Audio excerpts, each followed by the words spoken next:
Market માસ્ટર્સમાં આપનું સ્વાગત છે. હું છું પ્રીતિ દલાલ અને માર્કેટ માસ્ટર્સમાં આજે આપણે વાતચીત કરીશું ASK હેજ સોલ્યુશન્સના CEO વૈભવ સંઘવી સાથે. વૈભવભાઈ, ઘણું સ્વાગત છે આપનું CNBC બજારમાં. અને તમે એવા મોમેન્ટે આવ્યા છો કે જ્યારે માર્કેટ પાર્ટી કરી રહ્યું છે, માર્કેટના ઇન્વેસ્ટર્સ પાર્ટી કરી રહ્યા છે અને સેક્ટર્સ બધા પાર્ટી મૂડમાં છે. કઈ રીતના તમે જુઓ છો આ જે અમેરિકાથી જે સ્ટેટમેન્ટ આવ્યું છે એના પછી માર્કેટ કે અલગ જ મૂડમાં આવી ગયા છે? કેવો તમને હવે આગળ જતા ટ્રેન્ડ લાગે? સાચી વાત કહી પ્રીતિ તમે કે આઈ થિંક માર્કેટનું ફર્ધર એક મોમેન્ટમ મળ્યું છે કારણ કે આપણે ફેડમાં થોડું પીવટ જોયું છે અને આ એવી સિનારીઓમાં પહોંચી ગયા છે કે ફ્રોમ હિયર ઓનવર્ડ્સ તે કહે છે કે અહીંયાથી રેટ્સ વધશે નહીં અને એટ ધ સેમ ટાઈમ કે નેક્સ્ટ વર્ષમાં 75 બેઝિસ પોઈન્ટ્સનું રેટ કટની સંભાવના પણ છે. નાવ જ્યારે આપણે એવી સ્તરે પહોંચી ગયા છે જ્યાં ઇન્ટરેસ્ટ રેટ સ્ટોપ આઉટ થઈ ગયા છે, આપણે હંમેશા જોયું છે કે ગ્લોબલ ઇન્ટરેસ્ટ રેટ્સ જ્યારે ઘટાડવાના દિશામાં જઈ રહ્યા હોય છે ત્યારે emerging markets as a total બાસ્કેટમાં તમે ઘણો ઇન્ફ્લો જોવો છો. હવે આપણે લાસ્ટ 2 થી 3 વર્ષના અંદર આપણે એવો કોઈ મોટો FPI ફ્લો ઇન્ડિયામાં જોયો નહોતો. ઇનફેક્ટ થોડુંક રિડેમ્પશન જ થયું હતું. તો મને લાગે છે કે જેમ રેટ્સ ફરી રહ્યા છે અહીંયાથી ઇમર્જિંગ માર્કેટમાં ફ્લો સારો રહેશે. ત્યાં એના હિસાબથી India being 16% of weight of emerging market basket, એમાં સારો એવો ફ્લો આકર્ષિત થશે. નાવ નેક્સ્ટ 1 year to 2 yearsમાં ઓન એન ઓવરઓલ બેઝિસ તમે સારા એવા ડોલર્સ પણ તમે ઇન્ફ્યુઝન જોશો ઇન એડિશન ટુ જે ડોમેસ્ટિક લિક્વિડિટી છે.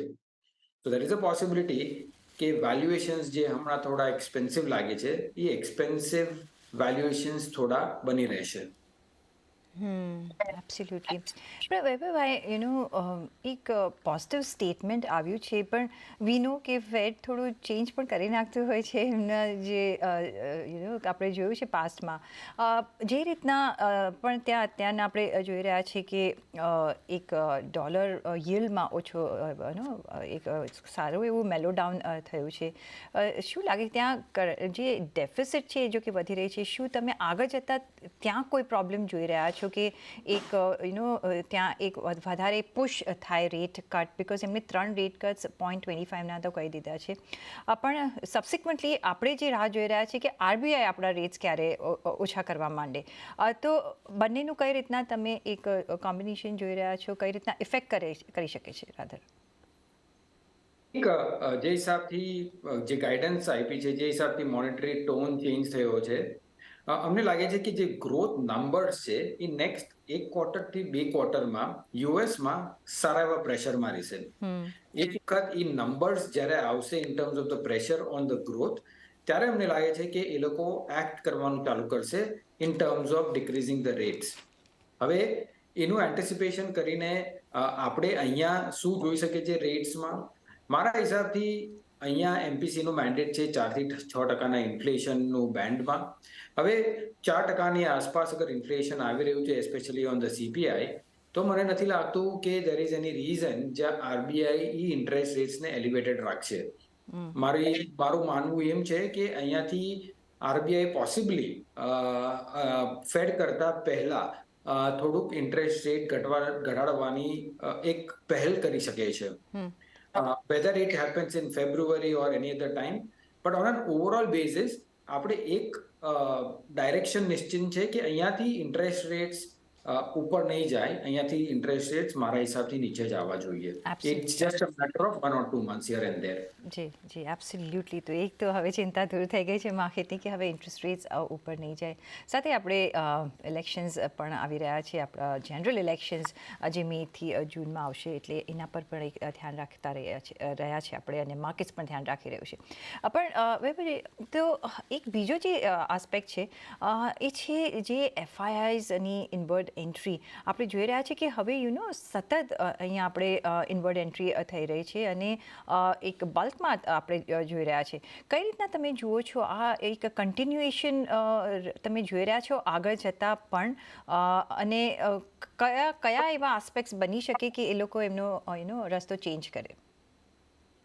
મેઇન અગર તમે રસ્તો જોશો કે ત્યાં એ લોકોનું ક્યાંક એ લોકોનું સ્ટેન્સ ક્યાં ચેન્જ થઈ શકે છે, I think unless and until અહીંયાથી પાછા ઇન્ટરેસ્ટ રેટ્સ ઉપર જાય, there is a problem in the global economy અને રિસ્ક ઓફ સેન્ટિમેન્ટ જનરલી આવે છે, તો તમે ટેમ્પરરી પીરિયડ માટે તમે એ ચેન્જ જોઈ શકો છો એ સ્ટેન્સમાં. પણ આનો ઓવરઓલ બેઝિસ તમે સેક્યુલર બેઝિસની વાત કરો કે થોડા લોંગર ટર્મ બેઝિસની વાત કરો, જ્યારે આપણે top out or the towards high end of the interest રેટ્સમાં અમે બેઠા છે, ત્યાંથી આપણે જોઈ શકીએ છીએ કે ઇન્ટરેસ્ટ રેટ્સ નીચે આવશે. તો મને લાગે છે કે એફપીઆઈનો ફ્લો આપણામાં પોઝિટિવ જ રહેવો જોઈએ. એનું બીજું એક મુખ્ય એવું છે સેકન્ડ ડિગ્રી એનાલિસિસ એ હશે કે જ્યારે એફપીઆઈના પૈસા આવે છે તો મુખ્યતઃ એ લોકો ફર્સ્ટ લાર્જ કેપ્સમાં પૈસા નાખશે as compare to the mid cap and the small cap. જે લાર્જ કેપ અત્યારે સુધી આપણે એમ જોયું છે કે એનું અંડર પરફોર્મન્સ રહ્યું છે as compare to mid cap અને small cap for some time. મને લાગે છે કે એ બ્રિજ થવાનો ટાઈમ હવે આવી ચૂક્યો છે. આપણે દિવાળીના શોમાં પણ વાત કરી હતી કે નેક્સ્ટ 1 year to 1.5 year માટે મને લાર્જ કેપ બેટર લાગે છે as compare to the mid cap and the small cap segment, જ્યાં વેલ્યુએશન્સ સારા એવા ફ્રોથી છે. સો ફોકસ કરવું જોઈએ લાર્જ કેપમાં, જ્યાં એફપીઆઈનો ફ્લો આવવાનો છે. સો યસ આઈ રિમેમ્બર કે તમે કહ્યું હતું. તો હવે લાર્જ કેપમાં તમે કયા એરિયાઝ પર હવે ફોકસ કરવું જોઈએ? કારણ કે અત્યારના થોડા મે બી વેલ્યુએશન વાઇઝ જે રીતના આપણા માર્કેટ્સ વધ્યા છે, થોડુંક એક હાયર વેલ્યુએશન છે કે અત્યારના એક કરેક્ટ સમય છે, ને ઇફ યસ કયા પોકેટ્સમાં કરેક્ટ સમય છે એન્ટ્રી કરવાનો? સી આઈ થિંક જ્યારે valuation on overall large cap બાસ્કેટની વાત કરીએ તો સ્ટીલ એવરેજથી સ્લાઇટલી પ્રીમિયમ પર છે. એવું નથી કે they have become massively expensive. However જ્યારે તમે મેઇન લાર્જ કેપ બાસ્કેટના અંદર જોશો તો આઈ થિંક પ્રાઇવેટ બેંક્સ એક એવો પોકેટ છે જ્યાં અમને હજુ લાગે છે કે અહીંયાથી બેટર ઇન્વેસ્ટમેન્ટ ઓપોર્ચ્યુનિટી છે at least for the next 2 to 3 years. At the same time અમને ઇન્ડસ્ટ્રીયલ્સ એઝ અ સેગમેન્ટ અમને લાગે છે કે અગર થોડું કરેક્શન થાય તો દેટ ઇઝ અ પોકેટ હજુ જોઈ શકાય છે. અને બી લાસ્ટલી કે રૂરલ ફોકસ્ડ સ્ટોરીઝ પણ એક ધ્યાન રાખી શકાય છે, કારણ કે હંમેશા આપણે જોયું છે કે ઇલેક્શનના 6 મહિના પહેલા રૂરલ સેક્ટરમાં સારી એવી ગતિવિધિઓ જનરલી આપણે જોઈએ છીએ.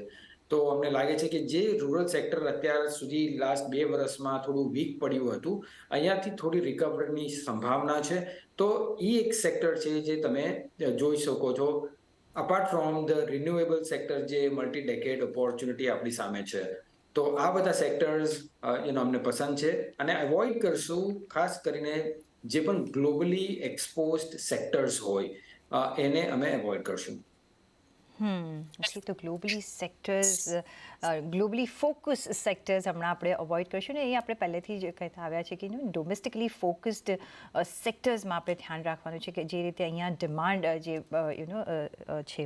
પણ તમને લાગે છે કે વૈભવભાઈ કે ડિમાન્ડ પર સે, કારણ કે લિક્વિડિટી પર સે આપણને ચિંતા નથી, ડિમાન્ડ પર સે આગળ જતાં તમે કોઈ પણ ચિંતા આપણે અત્યારના કરવી જોઈએ? અને તમે કહ્યું કે રૂરલ તરફથી હવે એક સ્પાર્ક દેખાય રહ્યો છે. કયા એવા પોઈન્ટ્સ તમે જોઈ રહ્યા છો કે હવે રૂરલમાંથી પણ આપણે એક ડિમાન્ડ આવતા જોઈશું, બીકોઝ એ ઘણી જ જરૂરી છે અત્યારના?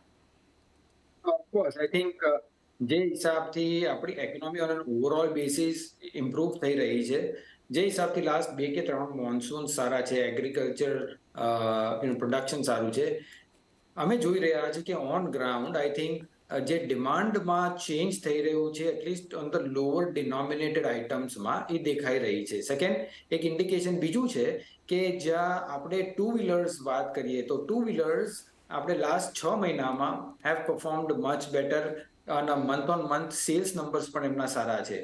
અને ટુ વ્હીલર્સની જ્યારે વાત કરીએ તો ટુ વ્હીલર્સમાં પણ જે એન્ટ્રી લેવલ મોટરસાયકલ્સ જે કહીએ આપણે એમાં સારી એવી એક્શન થઈ રહી છે, વિચ ઇઝ એન ઇન્ડિકેશન કે એક કે રૂરલમાં થોડી રિકવરી છે અને 2 કે લોઅર પ્રાઇસ પોઈન્ટ્સમાં પણ એ થોડી એક્શન ચાલુ થયું છે. નાવ જેમ જેમ ઇલેક્શન પાસે આવશે, જેમ જેમ મની ફ્લો ઇન્ક્રીઝ થશે, જેમ જેમ સપોર્ટ ઇન્ક્રીઝ થશે રૂરલ સાઇડમાં, એમ કરતાં તમે થોડુંક વેલ્યુ એડ જોશો in terms of rural consumption. પણ આઈ થિંક એની માટે ડેટાની રાહ જોવી જોઈએ, બટ એટલીસ્ટ અમને એમ કહી શકીએ છીએ કે થોડી એક્શન કે થોડુંક પોઝિટિવિટી અમને દેખાઈ રહ્યું છે. એબ્સોલ્યુટલી આપણે ટુ વ્હીલર્સના જે નંબર્સ આવતા જોયા લાસ્ટ મંથમાં થી એક સ્પાર્ક શરૂ થતો આપણે જોઈ રહ્યા છે. પણ તમે એક રિન્યુએબલ એનર્જીની વાત કરી અને આ રિન્યુએબલ પાવર સેક્ટરની વાત કરી.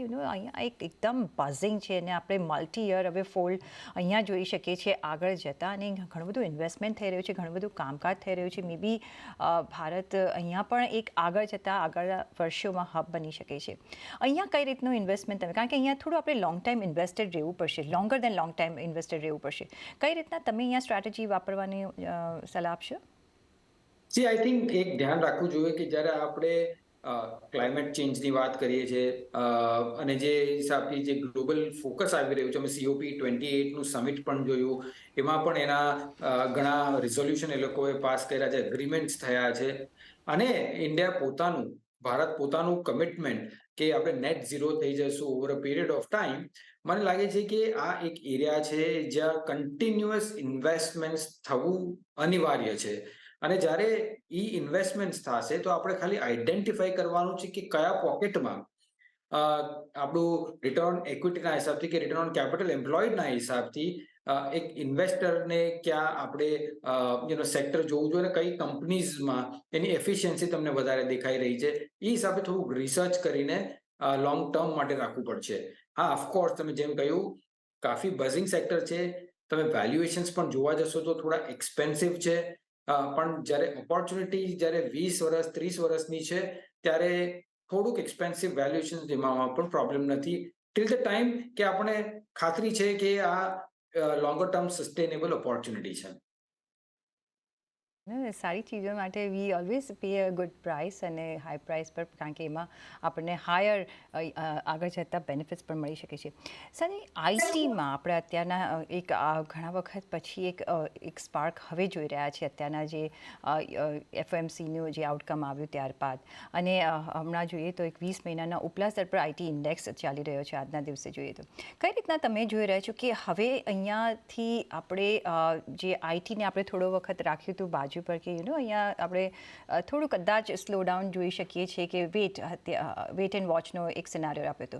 હવે શું તમે અહીંયાથી ઇન્વેસ્ટમેન્ટ સ્ટ્રેટેજી કોઈ ચેન્જ કરવાની કે શું કઈ રીતના કરવું જોઈએ અહીંયા?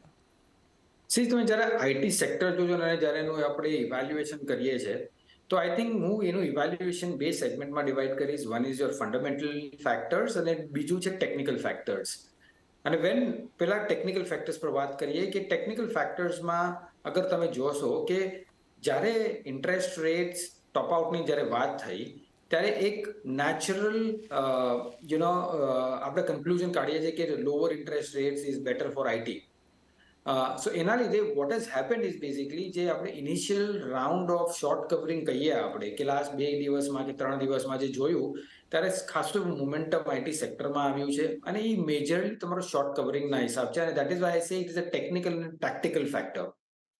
જ્યારે ફંડામેન્ટલ ફેક્ટરની વાત કરીએ તો કંપનીનું પરફોર્મન્સ જોઈએ, ઓવરઓલ ઇન્ડસ્ટ્રીની ઓપોર્ચ્યુનિટી જોઈએ, સાઇઝ જોઈએ, એમાં બિઝનેસ ઓન એન ઓવરઓલ કેવી રીતે લાગી રહ્યું છે એ પણ જોઈશું. અને એ હિસાબથી અગર અમે જોઈશું તો એક મને ક્લિયર દેખાય છે કે જ્યારે ગ્લોબલ ગ્રોથ વીકન થતો હોય છે ત્યારે ડિસ્ક્રેશનરી સ્પેન્ડ્સ ઓન આઈટી એ હંમેશા પ્રેશરમાં રહે છે. તો જ્યાં તમારું શોર્ટર ટર્મ અપવર્ડ કરેક્શન થયું છે પણ હું એનાથી એક્સાઇટેડ નહીં થાવ, કારણ કે અંડરલાઈન બિઝનેસીસ જે છે તે એટલું ઇમ્પ્રુવમેન્ટની એવા સંકેત નથી આપી રહ્યું at this point in time. અને લાસ્ટલી કે અગર મીડિયમ ટર્મ વ્યૂ જોવા જશો ટુ લોંગ ટર્મ વ્યૂ જોવા જશો આઈટી સેક્ટરમાં, આઈ એમ વેરી ઈગરલી વેઇટિંગ. હું બહુ આતુરતાથી રાહ જોઈ રહ્યો છું કે જનરેટિવ આર્ટિફિશિયલ ઇન્ટેલિજન્સ એનું કેટલું ઇમ્પેક્ટ બિઝનેસ મોડલ્સ પર પડશે, એની એફિશિયન્સીસ કેટલી ક્રિએટ થશે, એનું બિલેબલ આવર્સ કેટલું રહેશે. તો આ બધું આંકલન એક વખત થોડા ક્વાર્ટર્સ જાય, એનું અડેપ્ટેશન કેવી રીતે થાય છે, એનું નતીજાઓ કેવી રીતે આવે છે, એ બધું એનાલિસિસ કરીને પછી આપણે જોઈશું કે આ સેક્ટરમાં આગળ કઈ રીતે વધવું. વૈભવભાઈ, અત્યારના જો આપણે ભારતની માર્કેટ્સ જોઈએ, ભારતની ઇકોનોમી જોઈએ, એક મેજર ચેન્જ થ્રુ જઈ રહી છે, અને જો ઇકોનોમી વાઇઝ જોઈએ એક મેજર રિવોલ્યુશનરી ચેન્જીસ જોઈ રહ્યા છે. We are going to next level અને વી કેન સી દેટ, કારણ કે જે રીતે આજુબાજુ આપણે કામ થતું જોઈ રહ્યા છે. એ જોતાં તમને શું લાગે છે કે જે એરિયાઝ છે એમાં ઘણા બધા સેક્ટર્સ અત્યારના એટ પ્લે છે ને એટલે જ આપણે બધામાં એક તેજી જોઈ રહ્યા છીએ. તમે ઓફકોર્સ નામ તમે કહ્યું કે private banks industry rural focus રહેશે, પણ બીજા બધા પણ સ્મોલર જે ઝોન્સ છે એ પણ એટ પ્લે છે. કઈ રીતના તમે એક બીજા એરિયાઝ જોઈ રહ્યા છો કે જ્યાં અત્યારના નિવેશ કરવું જોઈએ કે આગલા દિવસોમાં આપણને ઓપોર્ચ્યુનિટીઝ મળી શકે છે? આઈ થિંક અગર ઓવરઓલ ઇકોનોમીથી જોશો તો ઇન્ડિયા એક અને ભારત આપણે કહીએ એ વન ઓફ ધ સ્વીટેસ્ટ સ્પોટમાં છે ઇન ધેટ સેન્સ. બોથ કે તમે ગ્લોબલ તરફથી કોઈ પણ ઇન્વેસ્ટર હો અને જોતા હો તો ઇન્ડિયા એક એવી ઇકોનોમી છે જ્યાં તમારું secular growth on the positive side અને સારું એવું કન્સિસ્ટન્ટલી ગ્રોથ દેખાય છે. ઓફકોર્સ આ બધું થયું એક કન્સ્ટ્રક્ટિવ પોલિસી મિકેનિઝમ સાથે અને બેટર ગવર્નન્સ સાથે. But in terms of demographics આપણે જે કહીએ તો ડેમોગ્રાફિક્સ એક one of the best advantages છે as an economy in the global scheme of things. કારણ કે આપણે એટલું ડિપેન્ડન્ટ નથી કે ગ્લોબલમાં શું થઈ રહ્યું છે and so on and so fourth, કે કારણ કે ડોમેસ્ટિક માર્કેટ જ એટલું સ્ટ્રોંગ છે. તો જ્યારે આપણે કન્ઝમ્પશનની વાત કરીએ, જ્યારે કન્ઝ્યુમર ડિસ્ક્રેશનરી વાત કરીએ, સ્ટેપલ્સની વાત કરીએ, હરેક પોકેટમાં એવી ઓપોર્ચ્યુનિટી છે. મારું અર્લિયર એને મેન્શન કરવાનું રીઝન એ નહોતું કે એની બિઝનેસ ઓપોર્ચ્યુનિટી સારી નથી, but at some point in time તમારે વેલ્યુએશન એક એવા ફેક્ટર જેવું છે જ્યાં તમારે જોવું પડશે, ઇવેલ્યુએટ કરવું પડશે. From business long term perspective at any correction આ તમે અગર સેગમેન્ટ જોવો છો તો ઓન સ્ટ્રક્ચરલ બેઝિસ અમને લાગે છે કે આ એક ઓપોર્ચ્યુનિટી બહુ સારી છે. અને જ્યારે એવો સમય આવી રહ્યો છે જ્યાં અગેન અમારું મંતવ્ય એ છે કે વેલ્યુથી શિફ્ટ થઈને ફોકસ પાછું ગ્રોથ તરફ આવશે. તો એ ગ્રોથમાં અગર ઓપોર્ચ્યુનિટીઝ તમે જોશો તો આ કન્ઝ્યુમર ડિસ્ક્રેશનરી કે એવું પોકેટ છે જ્યાં તમે ફરી એકવાર ઇન્ટરેસ્ટ આવી શકે છે અને એ પોસિબિલિટી શોર્ટલી છે. Consumer discretionary theme I think આપણે ઘણા વખતથી એક પ્લે આઉટ થઈ રહ્યો છે અને આગળ જતાં પણ પ્લે આઉટ થશે જ. સર બીજા જે સેક્ટર્સ જે આપણે મેન્શન કરવા જ જોઈએ એ છે ફાર્મા સેક્ટર, જ્યાં આપણે એક મુવમેન્ટ જોઈ રહ્યા છીએ. સાથે PSE સેક્ટર્સ જે ઘણા વખતથી આપણે જોયું હતું કે ખાલી ઇલેક્શન્સ આવતા હોય ત્યારે ચાલે, પણ હવે એવું નથી રહ્યું. ત્યાં પણ એક સિનારીઓ બદલાઈ રહ્યો છે. ડાયવર્સમેન્ટ્સ આપણે જોઈ રહ્યા છીએ.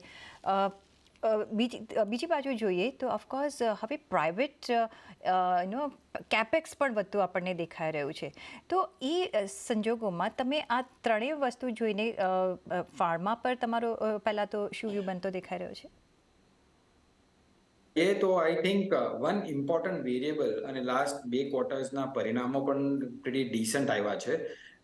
વન ઇમ્પોર્ટન્ટ પેરામીટર છે કે યુએસમાં તમે જેનેરિકનું પ્રાઇઝિંગ કરો એ ઘણું સ્ટેબલ છે અને in fact as compare to the history એના લીધે બધી કંપનીઓને સારો એવો કાઇન્ડ ઓફ પ્રોફિટ થઈ રહ્યો છે.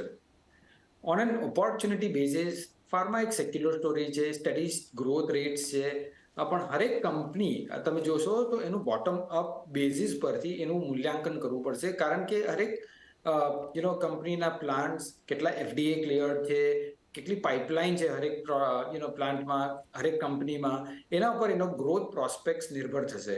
અને જેનું ગ્રોથ પ્રોસ્પેક્ટ સારું હશે એટ અ રીઝનેબલ વેલ્યુએશન એ પોકેટ તમે ફાર્મામાં જોઈ શકશો. અને that is why we always say કે ફાર્મા એક એવું સેક્ટર છે જે ઘણું બોટમ અપ સેક્ટર છે rather than a top down sector. So એ થયું ફ્રોમ અ ફાર્મા પર્સપેક્ટિવ. જ્યારે તમે વાત કહી PSE પબ્લિક સેક્ટર એન્ટરપ્રાઇઝીસ માટે, આપણે લાસ્ટ 2 વર્ષમાં અગર જોશું તો વેલ્યુ એઝ અ સેગમેન્ટ ઉપર સારો એવો ફોકસ થયો છે. અને જ્યારે value as a segment focus થાય છે ત્યારે PSU આખું એક બાસ્કેટમાં એ ફિટ કેસ છે એમાં બેસવા માટે, કારણ કે એના વેલ્યુએશન ચીપ હતા, ઘણી વેલ્યુ હતી બધી કંપનીઝમાં. પણ જ્યારે એવું માર્કેટની કન્ડિશન હું જોઉં છું આગળ નેક્સ્ટ 3 વર્ષ માટે, અમારા મંતવ્યના હિસાબથી જ્યારે ઇન્ટરેસ્ટ રેટ ઘટાડવાની શરૂઆત થાય છે ત્યારે વેલ્યુ જનરલી શિફ્ટ થાય છે growth as a focus as a sub સેક્ટરમાં. જ્યારે ગ્રોથની વાત કરીએ તો અમને પીએસસી કરતાં ઘણી બેટર અધર ઓપોર્ચ્યુનિટીઝ લાગે છે in terms of their investments. એવું નથી કે પબ્લિક એન્ટરપ્રાઇઝીસમાં ઇન્ટરેસ્ટ નહીં રહે, પણ ફ્રોમ આવર પર્સપેક્ટિવમાં અમે હંમેશા ઓપોર્ચ્યુનિટી કોસ્ટ જોઈએ છે, તો અમારા ઓપોર્ચ્યુનિટી કોસ્ટ બેસિસ બીજા અમારા ઇન્ટરેસ્ટ રહેશે. એબ્સોલ્યુટલી. તો અહીંયા આપણે ઘણા બધા પાથ્સ છે, ઘણા બધા એવન્યુઝ છે કે આપણે નિવેશ કરી શકીએ છીએ, પણ એક કયા વેલ્યુએશનમાં એન્ટર થઈએ છીએ એ પણ જોવાનું છે. પણ હવે એક વેલ્યુએશન તો છે જ, પણ હવે ગ્રોથ પર આઈ થિંક વધારે એક નજરિયો આપણો શિફ્ટ થતો દેખાઈ રહ્યો છે. પણ ઓન દેટ નોટ, ભાઈ ઘણો આભાર તમારો અમારી સાથે જોડાવા બદલ, અને એઝ યુઝ્યુઅલ આપના વેલ્યુબલ વ્યૂઝ અમારી સાથે શેર કરવા બદલ. અને સાથે જ અહીંયા બસ અત્યારના આટલું જ. તમે જોડાયેલા રહેજો CNBC ગુજરાત સાથે. નમસ્કાર.